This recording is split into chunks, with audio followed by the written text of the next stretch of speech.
What's going on, guys? My name is Wade with TechDaily. So for the last few years, Apple's iPhone Pro Max has been the biggest, the best, and the most expensive iPhone in the lineup. That's all mostly true once again with the new iPhone 14 Pro Max. It's big for sure, but it shares its gargantuan form factor now with the iPhone 14 Plus. It's, I guess, technically still the best iPhone, but the regular sized 14 Pro has all the same features and specs. It is absolutely still the most expensive iPhone in the lineup, there's no buts about that, though in being the most expensive iPhone, it doesn't seem like you really get anything more. For a starting price of $1,099, you still only get 128 gigs of storage, which all the iPhones, even the regular 14s, have now. And outside the larger screen size, there isn't a single other differentiating feature, spec, add-on, or detail that's different from the regular sized 14 Pro. To me, this all makes this year's 14 Pro Max feel more like a 14 Pro Plus. In years past, there were at least some random camera features and shooting modes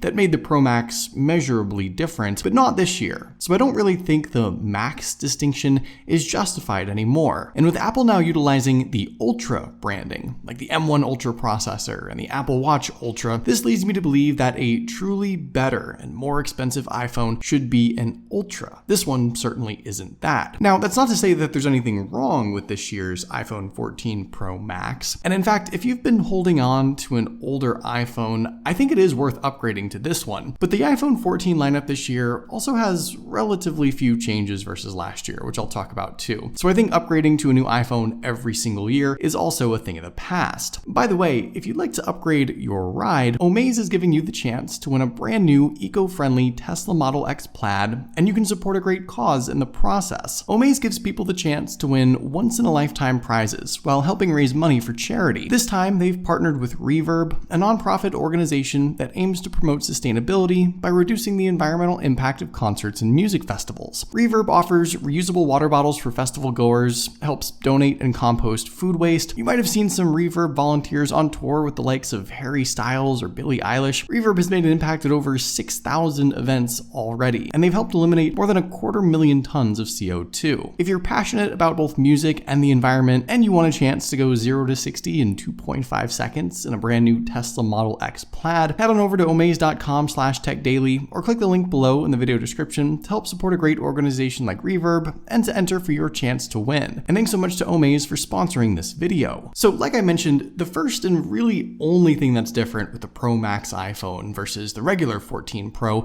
is its size. And this has always been the case with the Max iPhones. At 6.7 inches, this thing is big, and it's certainly for folks who want as much screen real estate as possible. I know a number of people who bought a Pro Max specifically because of the screen size, but this year, it's not the only 6.7 inch iPhone. The iPhone 14 Plus is just as big, 6.7 inches, and costs hundreds of dollars less. So suddenly, the Pro Max's big screen is no longer that unique defining feature. Now, the screen itself is different from the lesser 14 Plus. You get a new LTPO Super Retina XDR OLED screen that's way brighter than last year and noticeably better than the regular non-Pro iPhones. In fact, I think this year's Pro iPhones have some of the best displays on any smartphone. This thing is very bright, and I notice how much better it is in outdoor viewing especially. Also, the Pro iPhones of course have the adaptive 120Hz refresh rate, which delivers a silky smooth and very responsive feel that has long been missing from iPhones in general, but Apple finally brought it to last year's 13 Pros. So with the screen specs, both Pro iPhones are still going to give you something better, brighter, bolder screen with a high refresh rate that sort of defines the Pro distinction. But as for the Max distinction, the 14 Pro Max is no longer the only big iPhone. And I actually think for a certain percentage of iPhone buyers, they would probably care more about screen size than 120 Hz or even a brighter display. If that's the case for you, it makes way more sense to just opt for the regular 14 Plus now. I think I've said enough about the Pro Max's size. if you want a big phone, specifically get the 14 Plus now, but in being a Pro iPhone, the 14 Pro Max still offers some other things that you don't get with the regular 14s that might be enticing. For starters, the Pro iPhones have always had a nicer build. Stainless steel frame, matte glass rear housing, they look much more premium, even at a glance. And in the hand, the Pro iPhones have always felt heavy and well built. It almost justifies their ridiculous price point, but I'm gonna make kind of a weird counter argument here. For how big the Pro Max is, it's also very, very heavy. There's a lot of material here, and with the regular 14 Plus being made of a lighter aluminum material, it's almost 40 grams lighter in the hand, and you definitely feel that. The 14 Plus is more comfortable to hold, more forgiving, it's just less of a brick. And I don't know if that makes any real difference in a person's decision, but it's at least a minor thought to consider. One change in particular that Apple made with all the iPhone 14s this year was the commitment to eSIM. None of the new iPhones have a physical SIM card tray anymore, at least not in the US, and this, in my opinion, was just an awful move. I personally had trouble migrating one of my SIM cards over to eSIM. It took more than 2 hours to activate, and I know countless other people who had similar struggles. There's literally no reason to force people into eSIM. The setup process is unreliable, every carrier is different with how they do it, every phone plan is different. Prepaid users, for example, can almost never migrate to eSIM without going to a physical store and having a salesperson do it for them. And you lose the flexibility of swapping out SIM cards easily for like international travel or for just changing a phone number or a network carrier. So eSIM for me is a hard no, and I honestly regret setting it up. For just the Pro iPhones this year, Apple also kind of changed the notch at the top of the screen as well. It's been transformed into a cutout of sorts, which Apple dubbed the Dynamic Island. The earpiece and speaker and selfie camera and Face ID sensors are all still there, but it's also an area of the screen now in which different apps will sort of show and do different things. And I have some mixed feelings on this. The idea here is that you kind of get a picture-in-picture setup in some cases, a new way to multitask, to control music and video playback, to interact with timers, to see all your notifications pop in. The most useful things for me have actually been the playback controls and also the notifications. They're less intrusive when they pop up. The phone calls and messages and things look a little nicer, but the Dynamic Island area is still very inconsistent with animations and with how things are shown. The top of the screen is also kind of a high traffic area in some regard, so sometimes I'll tap the Dynamic Island area when I don't mean to, or tap on something else up there instead of the Dynamic Island. And if you have a dark wallpaper, the Dynamic Island almost disappears, which is cool in one sense. It's like having a notchless iPhone, but a lot of the animations and apps and other visuals just aren't shown all that well with a dark background. To be totally honest, while the Dynamic Island is probably like 60% useful, I almost feel like it'll wind up having a similar life expectancy to 3D Touch. There'll be this big push to use it and all these new controls and things you can do with it at first, but I don't know that it'll be a feature that sticks around for forever. One other thing that's specific to the Pro iPhones this year is the option to enable an always-on display. Now, Android phones have had this for forever, so it's not new or revolutionary, but it's a first for the iPhone. And for me, this has been great to just be able to glance at the time or my notifications without having to pick up and turn on my phone. It's a shame that it's a Pro phone only feature though. I don't think it's a reason to get the Pro phones specifically, and the rest of the lock screen on iOS 16 has been kind of meh for me. The customization options are fun for a minute, but the widgets aren't particularly useful. There's a lot of duplicate information and a lot of info that I wouldn't really care to see at a glance on my lock screen. But at least I can just sort of look at my lock screen and check the clock or the weather without having to go into my phone. When it comes to performance, honestly, there's not a whole lot to say here. The iPhone 14 Pro and Pro Max did get Apple's newest A16 Bionic processor. The regular iPhones actually didn't. They got stuck with last year's chip,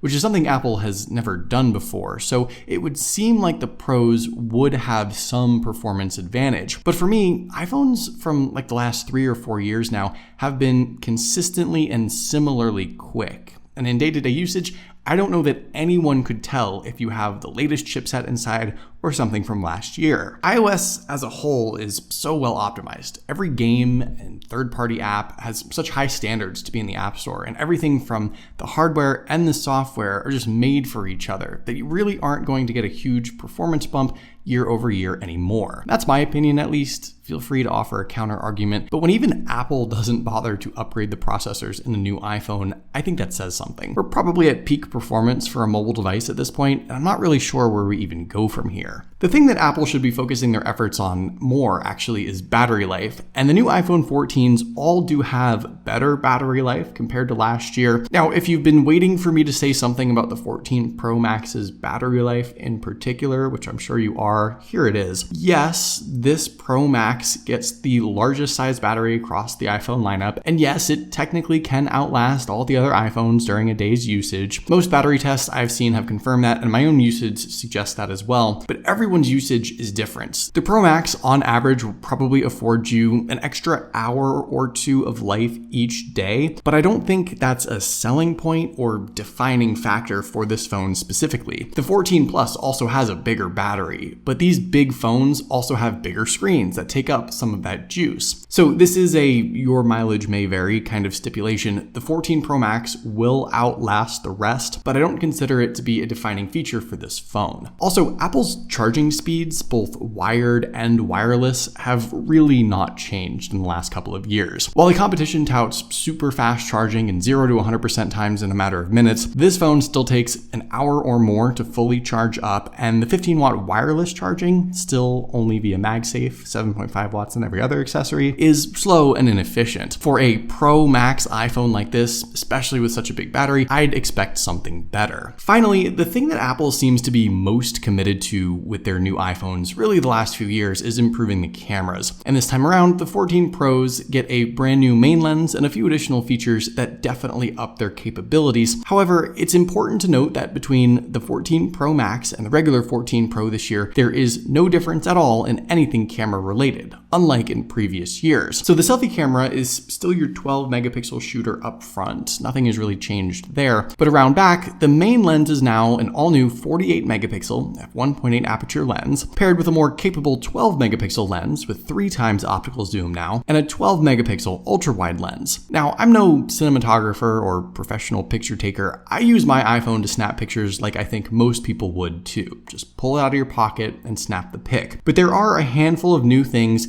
that I want to point out that I think are worth trying. For starters, the 48 megapixel mode, sort of hidden in settings, is definitely useful. You'll get more detailed images with better dynamic range, but the file sizes for those images are going to be much larger. So you really should only use this when you want the best of the best pictures for very specific scenes, not your everyday stuff. For portrait pics, the 2x and 3x modes will now allow for different focal lengths and overall looks, which drastically changes how your headshots and portraits might look. And the macro mode actually sees some big changes too. It's better, it's more reliable and consistent. You can easily toggle it on or off. Up close pics have never been the iPhone's strong suit, but it's actually a big improvement here. And to top it all off, the iPhone 14 Pros have some of the best nighttime capabilities available on any device. I've taken some incredible nighttime shots with the 14 Pro Max, and outside of maybe the Pixel 7 Pro, I don't think there's anything better. For your average everyday shot, I can't imagine you'll feel like there's a huge difference in camera quality, but in utilizing those other new features, and in certain instances like a pitch black night sky, the 14 Pro Max will absolutely excel. Overall, Apple's new iPhone 14 Pro Max is no doubt a great iPhone. The best option if you have the money and